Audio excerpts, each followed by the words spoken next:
C'est l'heure de notre compile des bourrés du week-end. C'est la compile du Morning de Diffoul sur Skyrock. Allez, c'est parti, Pato. Numéro 3. En plein après-midi, à Nantes, samedi, un homme de 40 ans a littéralement pété un plomb sur la terrasse d'un bar. Donc au départ, il picole. Sauf que l'alcool lui réussit pas trop. Il commence à baisser son pantalon, il est peut-être un peu chaud. Comme il avait encore très très chaud, il enlève son slip aussi. Ah, il s'est déconfiné, mais complètement. Lui. Voilà, c'est ça. Il s'est déconfiné la teub. Oui. Et donc, il s'est mis à hurler et il a jeté les chaises et les tables sur le sol. Tous les passants donc ont pu admirer ou voir son sexe.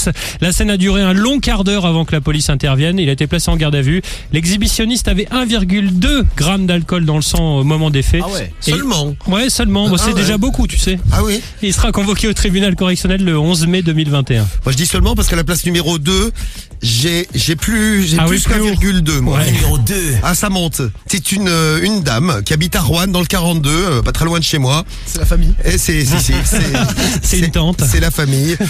Non, j'espère pas en tout cas. Donc une automobiliste de 25 ans. Ah oui, automobiliste complètement arrachée qui a tenté de faire un créneau. Ah, ça c'est pas facile. Non, là, c'est le créneau, il est loupé. Ah, c'est une femme, hein. Ouais. le bâtard. Miso. C'est pas bien, ça. Oh là, c'est pas bien Sam. C'est Sam, hein, si vous voulez.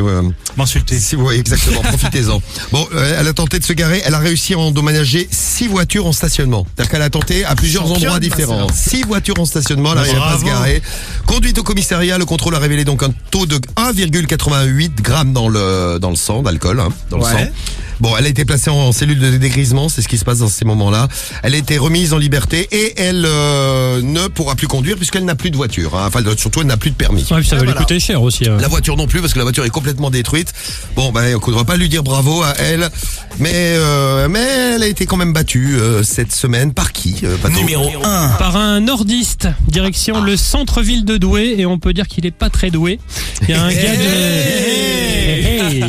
gars de 19 ans, très alcoolisé, qui a tenté de voler un panneau sens interdit pour le ramener chez lui. Donc ce qui s'est passé, c'est qu'il était avec ses potes tranquillement dans ce centre-ville de Douai. Il se décale de son groupe d'amis, il commence à essayer d'arracher le poteau, sauf qu'il n'y arrive pas, il galère comme un con à essayer d'arracher le poteau, c'est quand même bien scellé dans le bitume.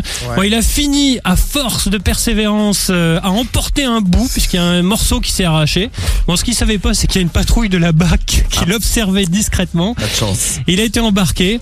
Lui aussi, il avait 1,40, tu vois, c'est moins qu'à Rouen, mais c'est quand même beaucoup dans le sang. Il va être poursuivi pour dégradation sur biens d'utilité publique et vol de biens d'utilité publique. D'ailleurs, je veux pas balancer, mais à la radio, on a un panneau Sevran. Ah oui, c'est vrai, ouais. Il y a quelqu'un qui a volé un panneau Sevran. Qui c'est qui habite à Sevran? C'est Cédric. Je ne citerai personne, on ne dénoncera personne. C'est Cédric. Mais vous le retrouverez ce soir dans la radio libre sur Skyrock dès 21h.